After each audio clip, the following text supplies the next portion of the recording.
So the talk around the office today has been, what does Gilbert Burns need to do to get a title shot?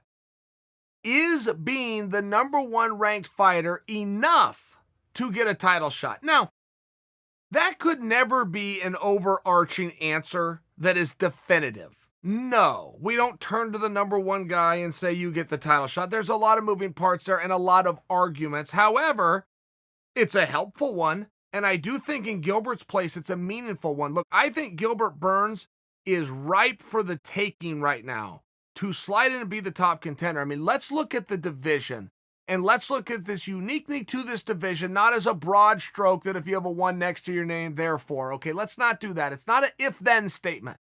It's not if you are number one, then you fight for the championship. However, in Gilbert's place, he is as good of an argument as there is right now.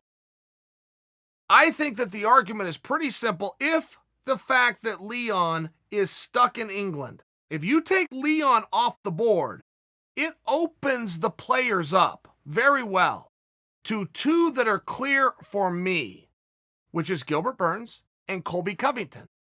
For reasons unknown to me, Colby is not in that discussion right now, which leads me to believe Colby has something else that hasn't been announced. I'm good with that. But now if you're telling me you're taking Leon off the board and Colby's going in a different direction, I think you're left with Burns. I don't think that this Masvidal talk is going to happen. Don't forget, that is the fight that we were promised and told. They even had a very organic showdown the week of the Super Bowl at Radio Row with media everywhere, and they were both out there on Radio Row to promote the fight against themselves that was supposed to happen in July.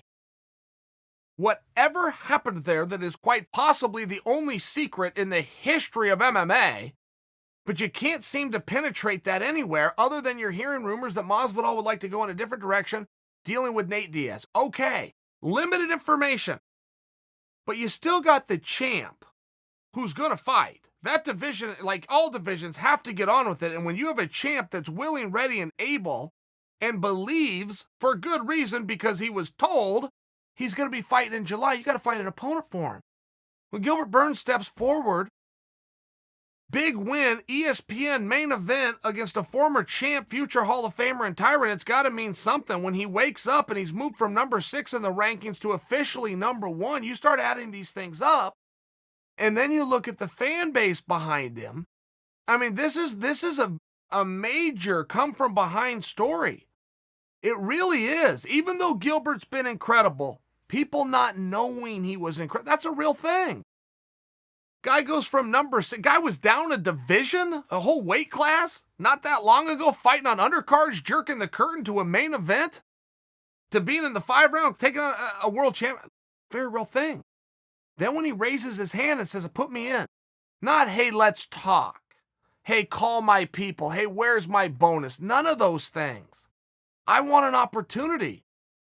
By the way, Kamaru, I wouldn't mind you giving it to me too. I know you. We're teammates. No secret what I want. It's no secret what you got. Let's not hide it from anybody.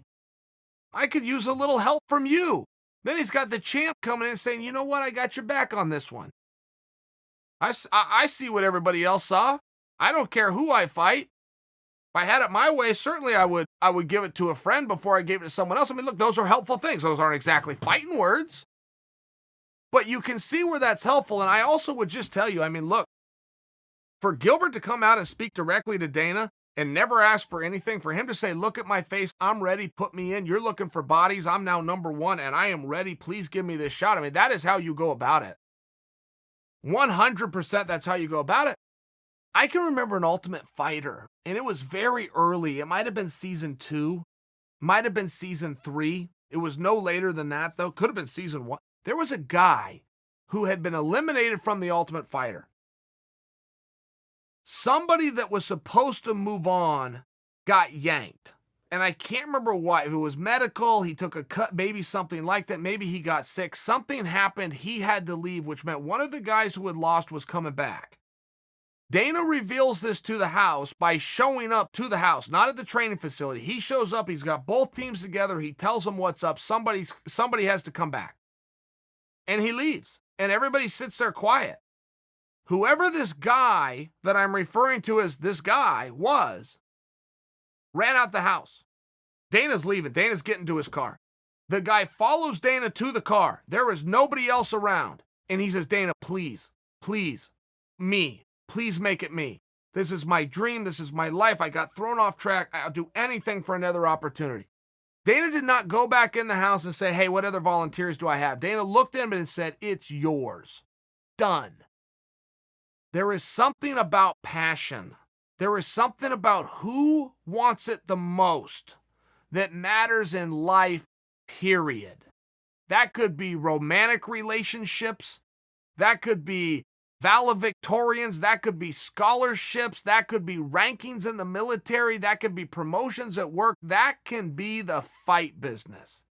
Whoever has that passion and wants it the most, everybody sits there quiet. Nobody raises his hand. And one guy follows Dana out and begs in the dark of night by the light of the moon at his car door for nothing but an opportunity. The one thing that you're going to get in this business, and it's only one thing, is an opportunity. And I'm telling you, as I look at Gilbert, those things matter to me. And I'm just a fan sitting here talking to you guys. It matters to me who wants it the most. And there is a sincerity in not asking for a contract or I'm happy with I know what I signed and I know what I agreed to, but you agreed also to give opportunities to guys who want them. I just want to make it clear to you, that's me. There is something about that approach, particularly when it's not a work. This isn't a hustle. This isn't how he sat down and goes, well, this is the best way to play. No, this is him. This is real. This is organic. On a high, in one of his most vulnerable moments, being caught on camera on ESPN in front of the world after the greatest sports athletic achievement of his life. He didn't rub it in. He didn't shine his own wheels. He didn't say anything great. He asked for something, which, by the way, is in a division where only one other guy is asking for it. That's Leon. I don't take any pleasure in what Leon is going through. I don't. But if he is locked and can't get out of the country and the champ thinks he's fighting in July, we got to show respect to Kamaru as well.